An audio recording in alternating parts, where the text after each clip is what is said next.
Hi, this is the continuation of my solo campaign of my solo actual play tutorial, where I play Dungeon Tactics. For those of you that do not know, Dungeon Tactics is a diceless tabletop RPG in the style of Final Fantasy Tactics, kind of like a video game. In the previous session, the characters fought some other goblins, a bit tougher when compared to the ones in the first session. If you haven't seen the other parts, please check out the playlist in the description. And because they helped these lizardmen, now they have clues as to the whereabouts of the foul orc leader, Varesh. He seems to be located somewhere in the north. As always, I am going to be explaining some things when it comes to the tables that I will be using. The explanations are not going to be very extensive, just to give you an idea of how things proceed. We have the same adventurers. We have Crows, Gelid, and Nebulon.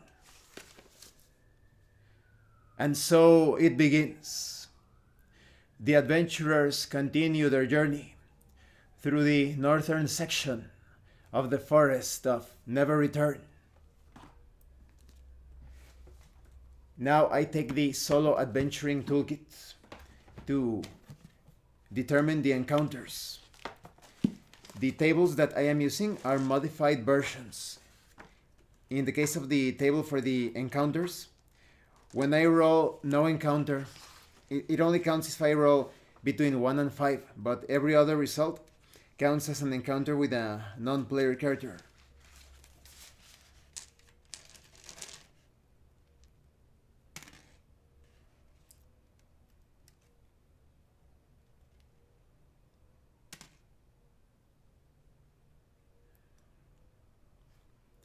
Non-player character and trap.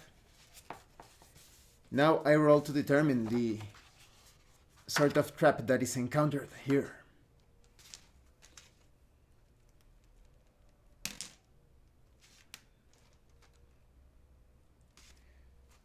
Stupefying poison.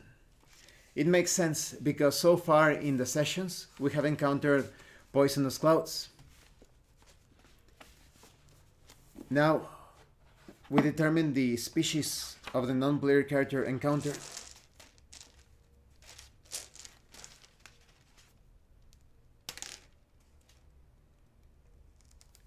Dark Elf.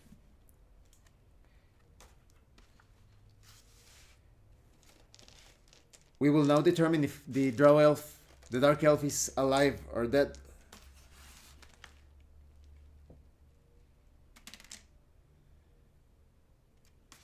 The result is maybe not. The adventurers stumble upon an area completely infested with the poisonous gases. A dark elf lies on the ground, motionless. Cruz speaks. Can you see that? There is a dark elf. Perhaps it is dead from the poisonous vapors. Gelid speaks. I have never trusted dark elves. Let him die, I say. Nebulon speaks. Should we perhaps risk helping this dweller of dark places? Maybe he would be grateful. Cruz replies. I am not exactly fond of helping dark elves, but I think I could perhaps go into the poisonous gas cloud and rescue him. I will do it, Gelid speaks. No, wait.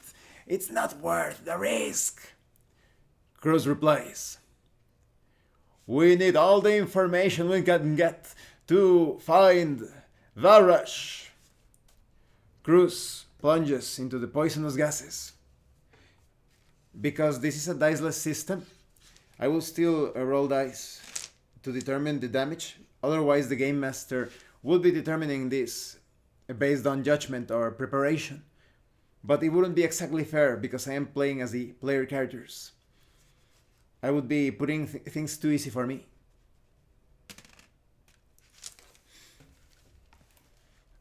Cruz manages to enter the cloud and pull out the apparently dead or dying Dark Elf, but he suffers damage from the poisonous vapors.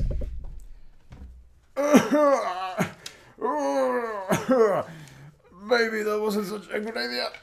After all.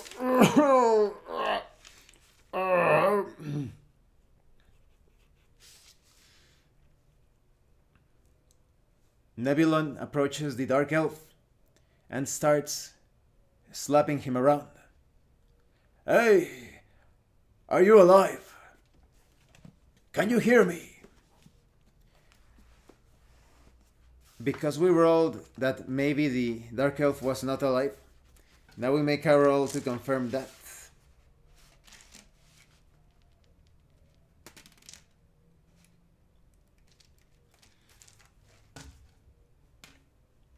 There is no response from the Dark Elf. Nebulon verifies that the Dark Elf has died due to the poison.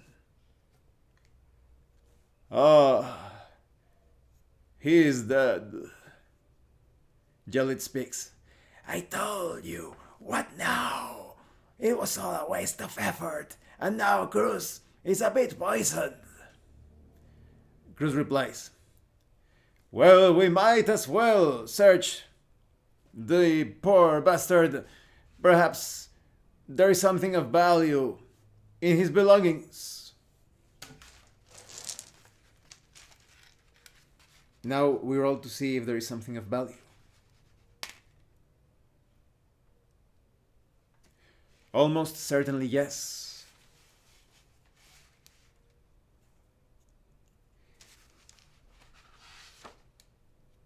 Cruz looks around the satchels and the belt, pulling out the contents.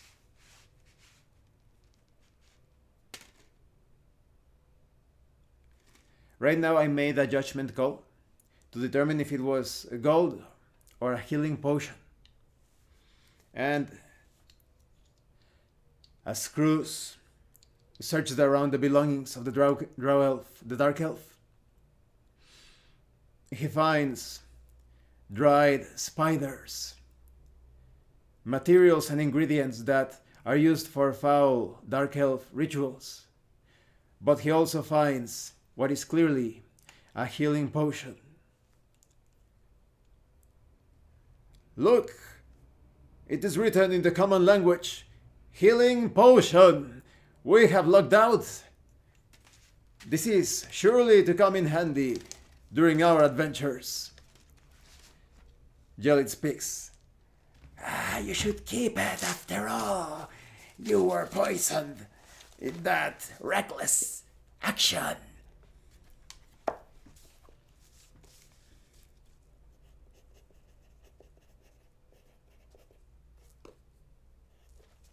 Cruz puts the healing potion in his belt pouch. Well, whatever the case, perhaps this could rescue us from certain death as we fight the forces of Barash. Let us continue, my friends. Onward. Nebulon speaks. I do hope that Varash is nearby. I am not very knowledgeable in healing arts. And Jellit speaks.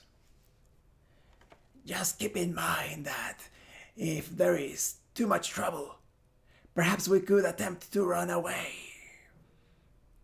Nebulon replies. But there is also the risk of running into these poisonous vapors. The forest seems to be flooded with this miasma. Cruz mentions. Could it be that this is all part of a Major plan on the part of Varash? Nebulon replies, these brute orc leaders are usually not that smart. Perhaps there is a mastermind. Angelit speaks. Or an unusually intelligent orc behind all of this. The adventurers continue their journey.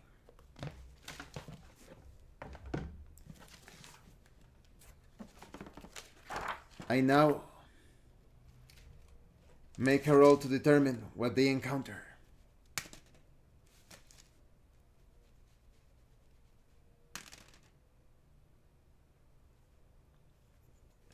Combat encounter.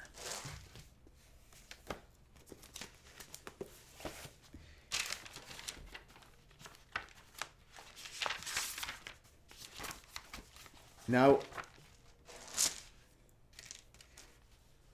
I'm rolling to determine the thing that is encountered. More goblins. As the adventurers move through an area with trees all around them, not a single clearing, they can hear the sound of small footsteps all around them. Nebulon speaks. No, we are surrounded. Now I roll to determine the battlefield in the quick start map generator.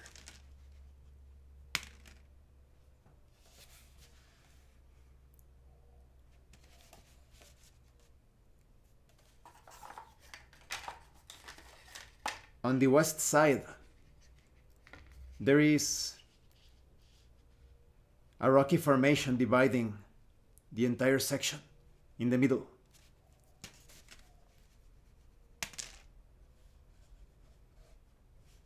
On the east side, there is a river that bends towards the east.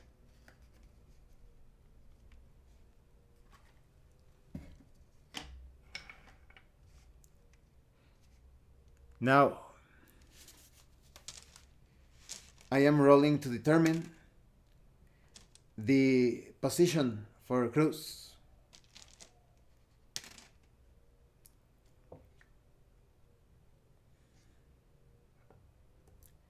Cruz was cut in the east section. Remember that this is supposed to be representing those Final Fantasy tactics moments where the battle starts and all of the characters are just placed in the middle of various potentially inconvenient places. Nebulon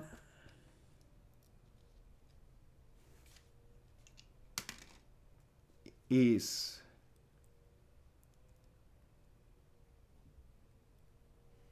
on the east side as well, close to Cruz. When it comes to Jelly,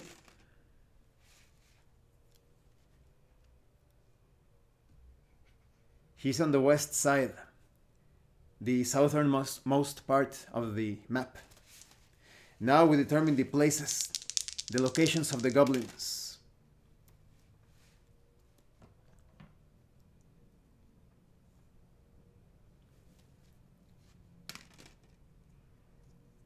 One goblin is pretty close to Nebulon, almost in the middle of the map.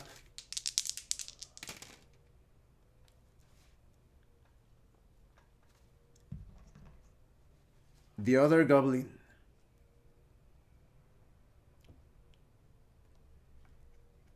is very close to Nebulon.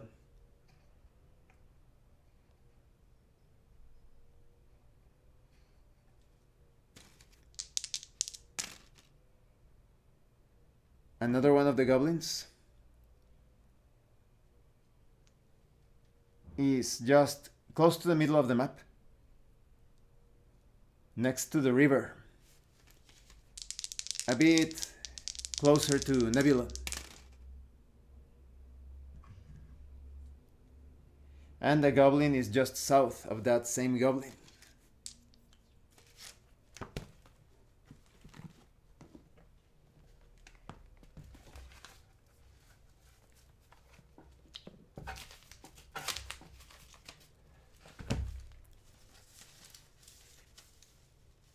Nebula aims at the goblin just northeast of him with his orb. "Oh, feel the wrath of my mind," and shoots out a blazing ball of intermittent green and blue energy that impacts the goblin and kills it. Ah!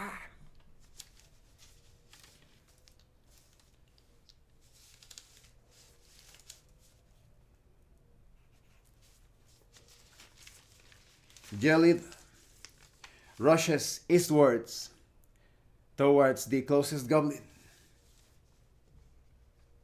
"I'm almost there."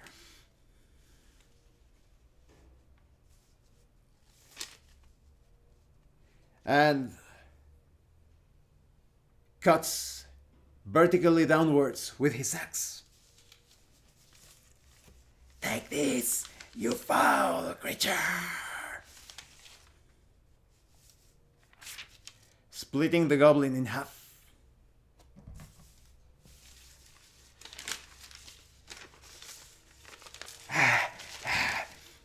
Gelid is exhausted.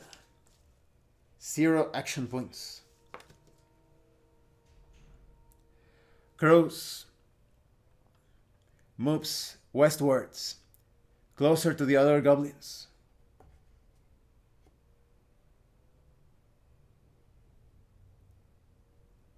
Trying to put himself between the goblin, the closest goblin, and Nebula.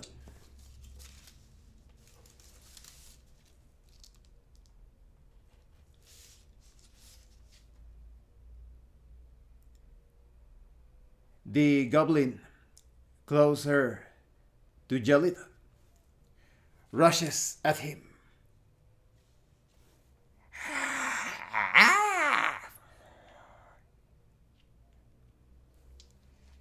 Now, I roll on the FlexAI Guidebook to determine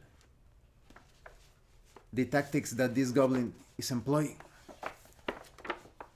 The goblin is a lurker minion, and it counts as an ambush.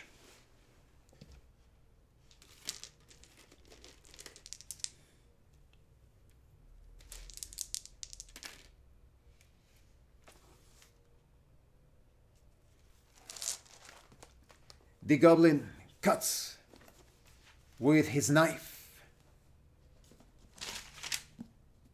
inflicting a minor wound on Gelid's torso.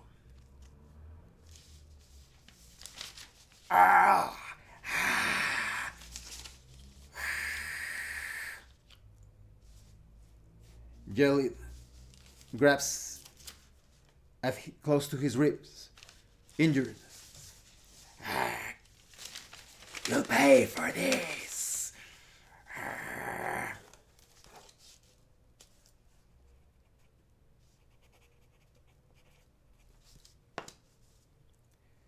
Now I take a small piece of paper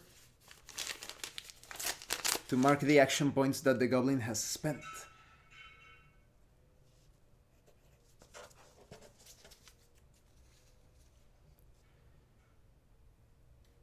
The goblin closer to the northern edge crosses the river in the direction of Nebula.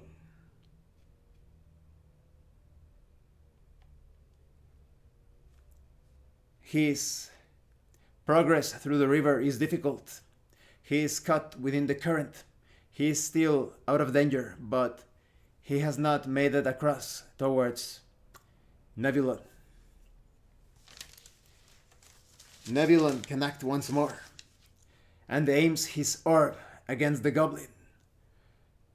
"Now I will break your mind."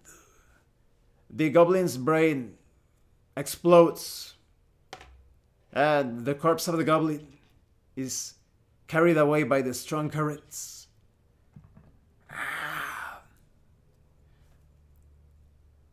The other goblin growls in frustration. Ah! Cruz speaks. Oh, the current is taking the corpse away. We have lost those goblin ears, I fear. Cruz tries to make it across the river,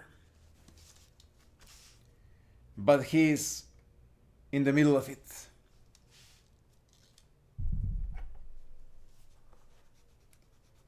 My armor makes it difficult to move through these treacherous waters.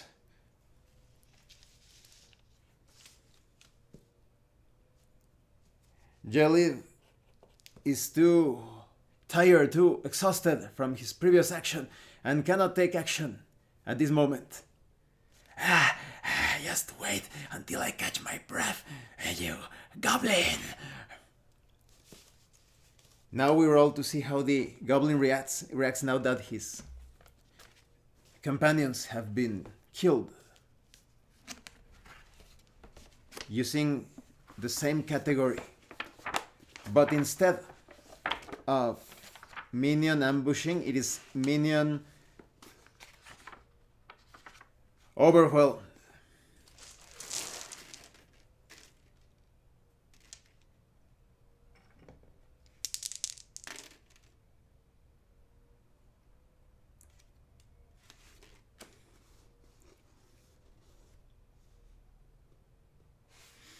The goblin continues the assault. It savagely lunges at Jelid, inflicting another terrible wound. Stop cutting me!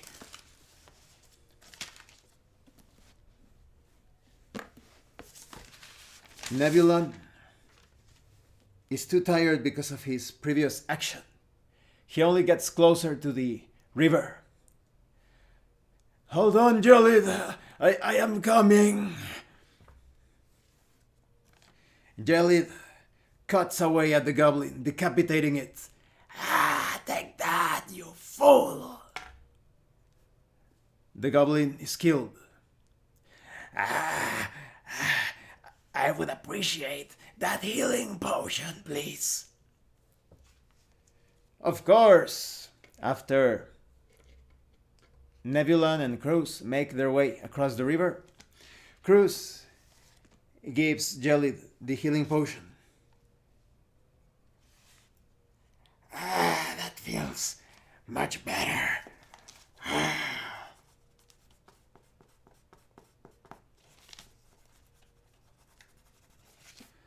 Sadly, although we now have a few goblin ears to collect the rewards for them, we haven't made any progress towards Varash, I fear.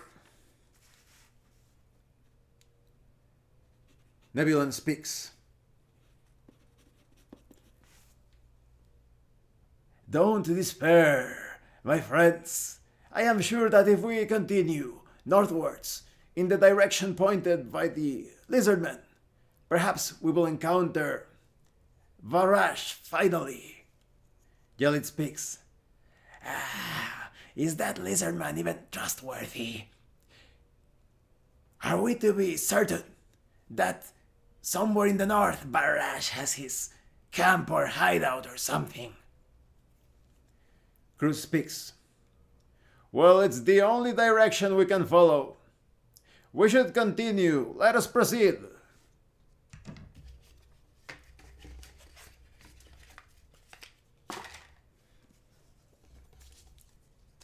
Now, I make the roll to determine the next encounter.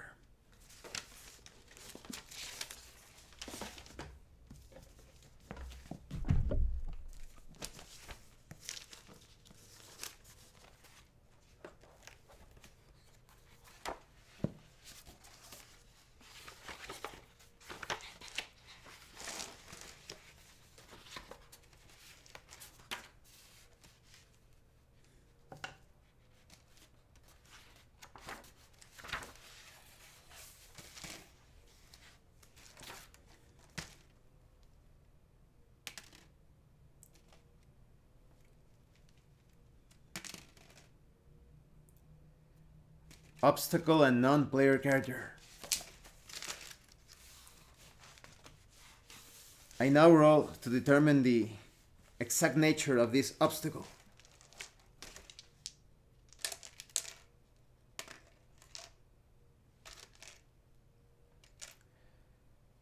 Shifting terrain. There are crevices, pits, and holes all around the section of the forest that the adventurers are moving through. Now, it happens when you're handling big books. Luckily, I always have lots of dice in case some of them fall. I roll to determine the species of the non-player character encountered.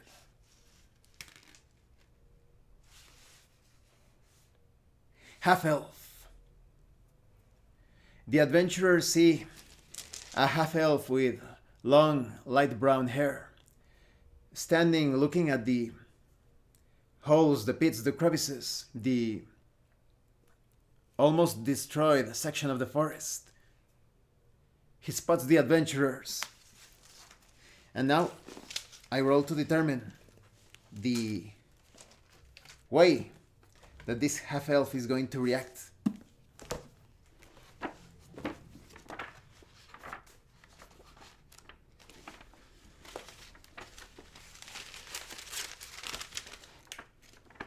I roll on the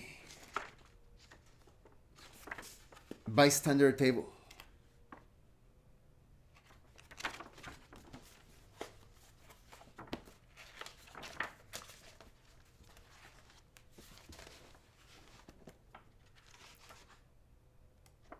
Normal bystander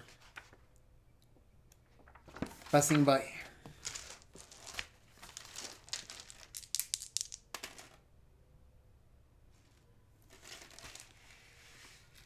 Gather information.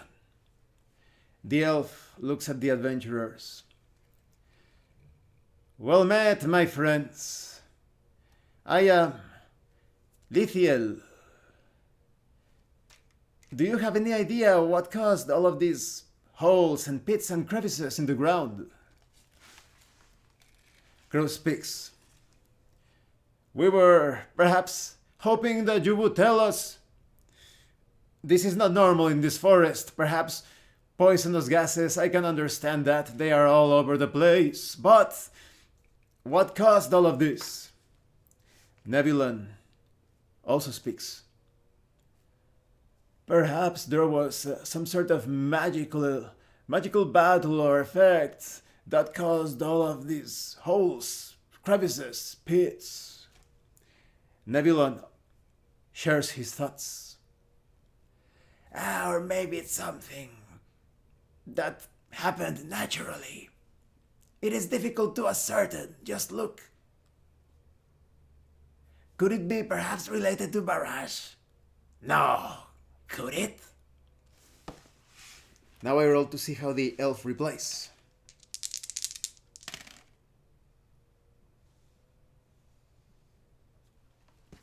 Answer with a grudge. Ah, Varash. That foul orc leader. He has caused grievances to my people. But I have no time to waste. I am also on my own journey. I wish you luck on your quest. It is rumored that Varash is around this section of the forest. Crow speaks. Not further north? No, as I understand it, he should be perhaps. Now I roll to determine the direction. According to the information communicated by the half-elf.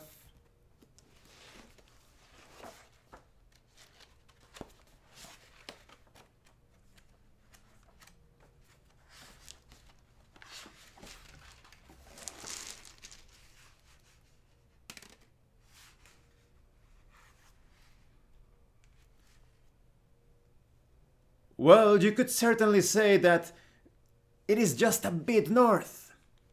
But don't go too far away. Remain in this zone. I am sure you will find him.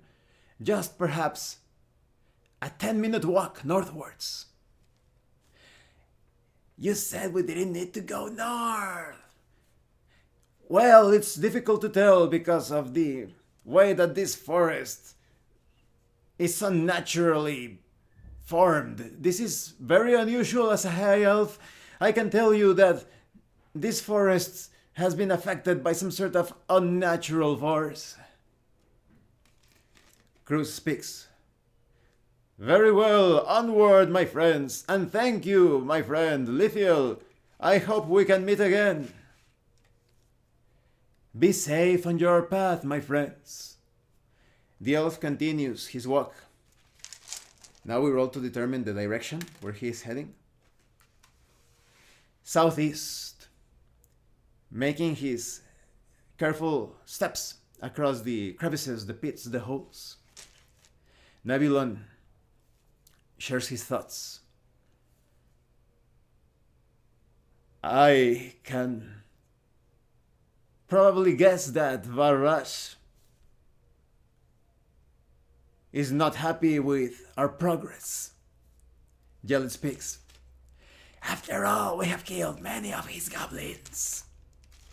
And Cruz replies, well, we are about to kill him as well, so it's appropriate that he should be worried about us. Nebulon speaks. I do have to wonder, is he even aware of our presence here? Perhaps the goblin that escaped us earlier could inform him of our presence. Or could it be that he is preparing an ambush? Jelly speaks. What is certain is that there is no way of going back. We have made it too far. Let's continue. The adventurers move further north with the certainty that Varash is somewhere close by. And so this concludes this session. We are out of character, so to speak. I hope the explanations were clear enough. There are many surprising moments when you are solo role playing. For example, that moment when the answer was supposed to be not north, and then we also obtained the result of north. So that makes sense that the half-elf was a bit confused. North? Oh no, yes, it's north. Like he was like backtracking or thinking again on the particular direction where Barash is should be in, or should be located in. The next session, everything makes sense for the next session for the player characters to arrive to the heavily guarded camp of Barash. It's going to be a very dangerous encounter, surely. And I think there should be some modifications when it comes to the way that the characters are located on the map. It makes sense that if they are already aware that Barash is specifically in somewhere in that zone, because there are actually results where you can obtain like faulty information, but this information was clear enough. In the next battle, I think I will be rolling where the characters are going to be located in the west side, perhaps the southwest side. And I will be rolling for the location of Barash and his minions on the northeast. That way it makes sense according to the directions. Well, I hope you found this session entertaining. I'm glad that I always, like I said, have a lot of dice in my tray, because sometimes those accidents happen and you are doing some things and they fall off and you want to keep the pace flowing. And so I always recommend that you keep several dice just in case of those moments. I hope, like I said, I hope you found this video entertaining, perhaps informative. Thank you for watching this part of the solo campaign. Thank you for your likes and your comments. If you have any questions or comments, please let me know. And thank you so much to those of you that are going the extra mile to support the channel. If anyone else wishes to further support the channel, the information on how to do that will be in the description below. This has been Abraham El Jaguar, a professional game master. If you want me to run a game for you, please check out the pinned comment below. Oh, and remember that right now I'm going to start a Dragonbane campaign. We already have, I have one player. The cool thing about Dragonbane is that you can scale the encounters according to the number of player characters. But if more people want to join, I am willing to take up to 5 people. That's my maximum. 5 people for this campaign. We are planning to start it next Thursday at 6 p.m. Central Standard Time. So definitely consider that. And remember, roleplay solves everything.